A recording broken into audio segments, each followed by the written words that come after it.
Murah meriah dan ikannya orang susah. Begitulah anggapan masyarakat selama ini jika menyebut nama ikan teri. Ukurannya yang terbilang kecil dibanding jenis ikan laut lainnya, membuat ikan teri memang kerap dianggap remeh, bahkan tak berharga. Namun tahukah Anda, di balik tubuhnya yang mungil, rupanya ikan teri menyimpan khasiat besar, terutama bagi kesehatan tubuh manusia. Bahkan ikan teri disebut-sebut bisa menjadi resep rahasia awet muda hingga bisa memperpanjang harapan hidup manusia alias panjang umur. Wah, nah ini nih biasanya kalau di warung-warung makan ada teri jengki ini jenis teri jengki. Terinya yang besar-besar, ada garis-garis hitam. Ini ibu-ibu rumah tangga di rumah juga familiar sama teri ini. Kalau dibanding sama teri Medan sama teri nasi ukurannya memang jauh lebih besar. Dan ini cocoknya memang dibikin teri kacang ya Mbak ya. Biasanya di rumah-rumah tuh dibikin teri kacang karena teksturnya kering, renyah. Para ahli gizi menyebut ikan teri mengandung asam lemak omega 3 yang cukup tinggi. Bahkan kandungannya hampir setara dengan ikan salmon dan ikan tuna. Tingginya kandungan omega 3 pada ikan teri bisa mengontrol peredaran darah dan kolesterol tubuh sehingga mengurangi resiko serangan jantung. Selain itu, ikan teri juga mengandung selenium dengan antioksidan tinggi yang dapat menghaluskan kulit dan mencegah penuaan dini. Namun begitu, Meta juga menegaskan sangat penting cara mengolah dan mengkonsumsinya harus benar dan sesuai anjuran. Dalam 100 gram ikan teri itu terdapat sekitar 200 kalori. Nah kalau misalnya kita bandingkan nih nasi 8 sendok ya atau nasi 100 gram itu jumlahnya 175 kalori. Jadi kalau kita konsumsi langsung itu seperti double portion nih, kalorinya besar sekali ya, seperti porsi yang ganda begitu. Ikan teri seringkali diolah dengan diasinkan. Jadi kadar natriumnya bisa sampai 3.000 sampai 4.000 mg. Padahal untuk orang dewasa sebenarnya disarankan untuk menjaga kesehatan jantung, pembuluh darah, dan tekanan darah itu targetnya maksimal hanya di 1.500. Di pasaran, ikan teri sangat jarang dijual dalam kondisi segar. Karena ukurannya yang terbilang kecil, ikan dengan panjang 2-10 cm ini selalu dijual dalam bentuk kering maupun diasinkan. Teri sendiri biasa diawetkan dengan teknik pengasinan garam laut agar bisa bertahan lama sekaligus menambah cita rasanya. Teknik mengasinkan ikan sendiri memang menjadi salah satu metode pengawetan yang pertama kali diciptakan oleh manusia, terutama di wilayah pesisir.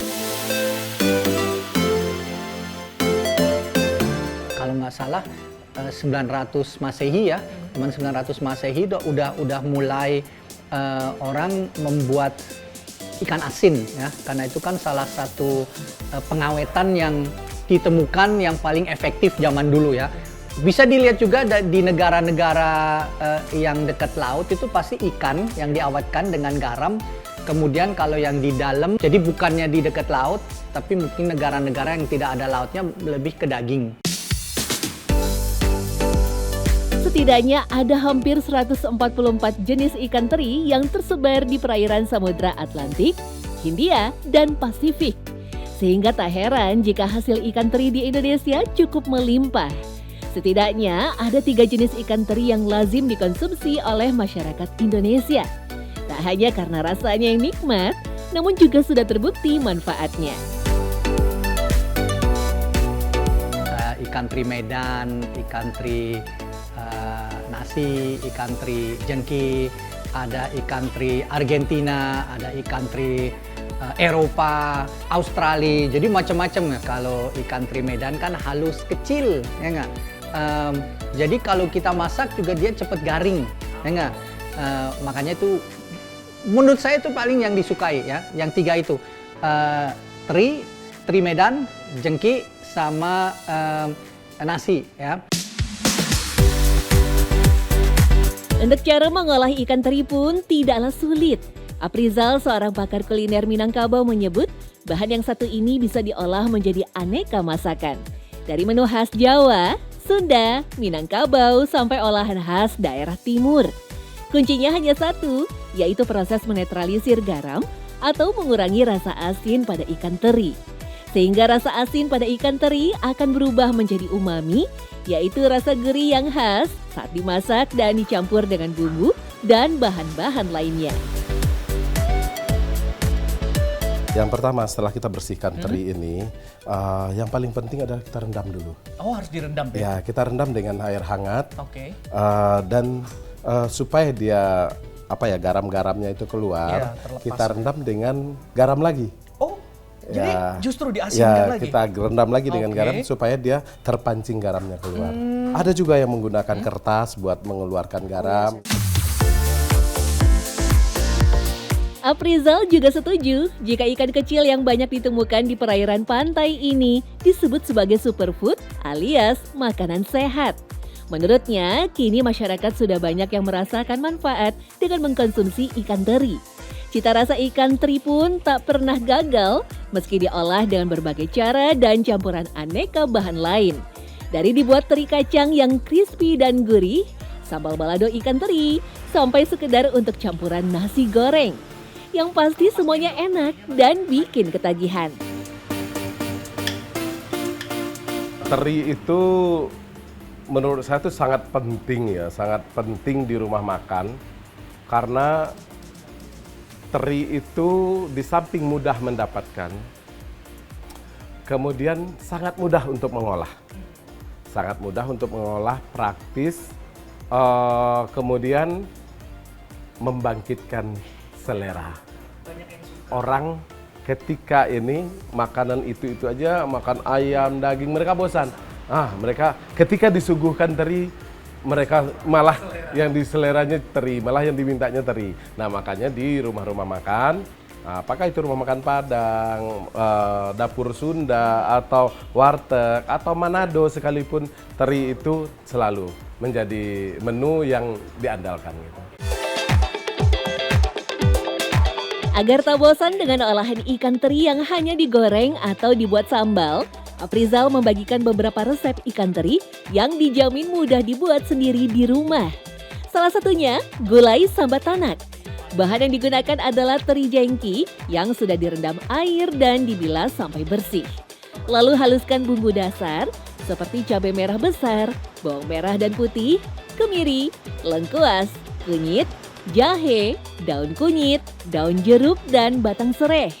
Kemudian tumis dengan minyak sampai beraroma harum.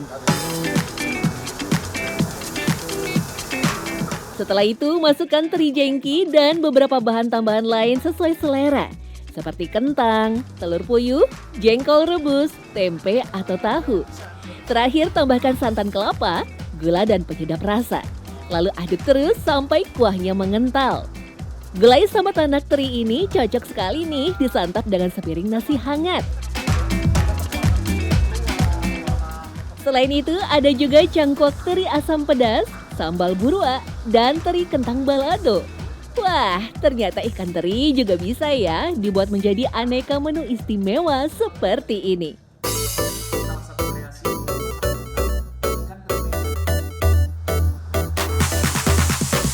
Aprizal juga menjelaskan, bagi masyarakat Minangkabau khususnya, mengolah dan menyantap sajian ikan teri tak hanya sekedar makan biasa, tetapi ada sebuah pesan moral sebagai pengingat dalam menjalani kehidupan.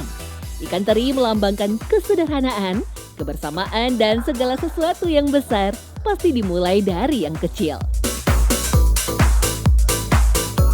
Dalam filsafatnya, filosofi orang Minang, nan gadang dipasak jonan kete.